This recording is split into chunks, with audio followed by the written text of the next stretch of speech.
আমাদের প্রধান শিক্ষক শ্যামল কান্তি স্যার যে স্যারের উপর আজকের যে নির্মমভাবে ওনার উপর সন্ত্রাসী হামলা হয়েছে, এটার জন্য আমরা তীব্র নিন্দা জানাচ্ছি। যারা এই সন্ত্রাসী কাজের সাথে সম্পৃক্ত সবার বিচার চাই এবং আমাদের পটিয়া উপজেলার ইউনিয়ন স্যারের কাছে আমরা অনুরোধ করবো আমাদের স্যারের উপর যারা এই সন্ত্রাসী হামলা চালাইছে তাদেরকে যাতে উত্তম শাস্তি প্রদান করে। উনি স্কুলে আসার পথে এবার কাহারা ওনার উপর হামলা করেছে সেটা আমি জানি না।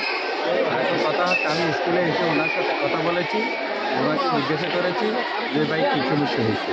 প্রথম উনি বলছে যে আমি আসার পথে পুলিশের যাওয়ার রাস্তার মোড়ে ওনার উপর 4-5 জন মানুষ ওখানে দুইটা গাড়ি আগে দাঁড়ানো ছিল, মানে দ্রুত আসতে না আপনার মতো দাঁড় করে রাখছিল।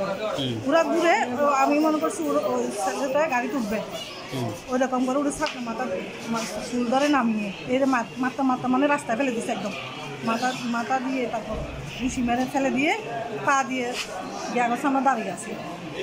আমরা দুজন পিছিয়ে দাঁড়িয়ে আছি, গাড়ি থেকে নেমে স্যার কোনো মতো উঠে দূর দিয়ে আরেকটা সিঁড়ি ছাত্র নিয়ে আসছে রক্তাক্ত অবস্থায়।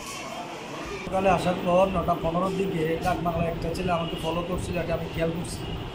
পরবর্তীতে আমি আমার সহকারী শিক্ষক প্রান্তপুর চৌধুরী, আমাদের সম্মানিত সিনিয়র শিক্ষিকা তানিয়া ম্যাডামকে নিয়ে আমি যখন একটা সিদ্ধি করে যাচ্ছিলাম, ঠিক ওই ব্রিজ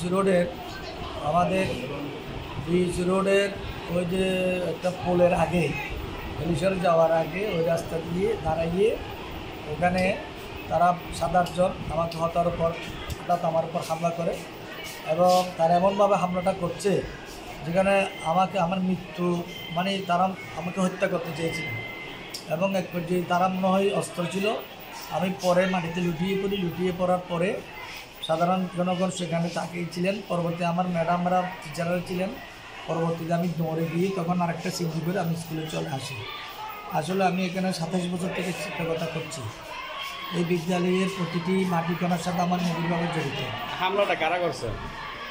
হামলাটা করছে যারা দীর্ঘদিন থেকে আমার বিরুদ্ধে পোস্টার লিফলেট মানববন্ধন করে আমাকে মব করতে চেয়েছিল, আমাকে স্কুল থেকে জোর করে পদত্যাগ করতে চেয়েছিলেন। ইতিমধ্যে যারা আমাকে হুমকি দিয়েছিল তাদের বিরুদ্ধে আমি 2টা জিডি করেছি এবং প্রশাসনের একেবারে ঊর্ধ্বতন কর্মকর্তা সব জায়গায় আমি অভিযোগ করেছি। অভিযোগ করার পরও এরা কোনোভাবে দমে যায় নাই। তারপরও আমি এই বিদ্যালয়ের সাথে দীর্ঘদিন থেকে জড়িত থাকার পরে যারা এই কাজের সাথে জড়িত আমি তাদের অনতিবিলম্বে শাস্তি দাবি করছি। একটি পারিবারিক গোষ্ঠী আমি তার বিরুদ্ধেও মামলা করব।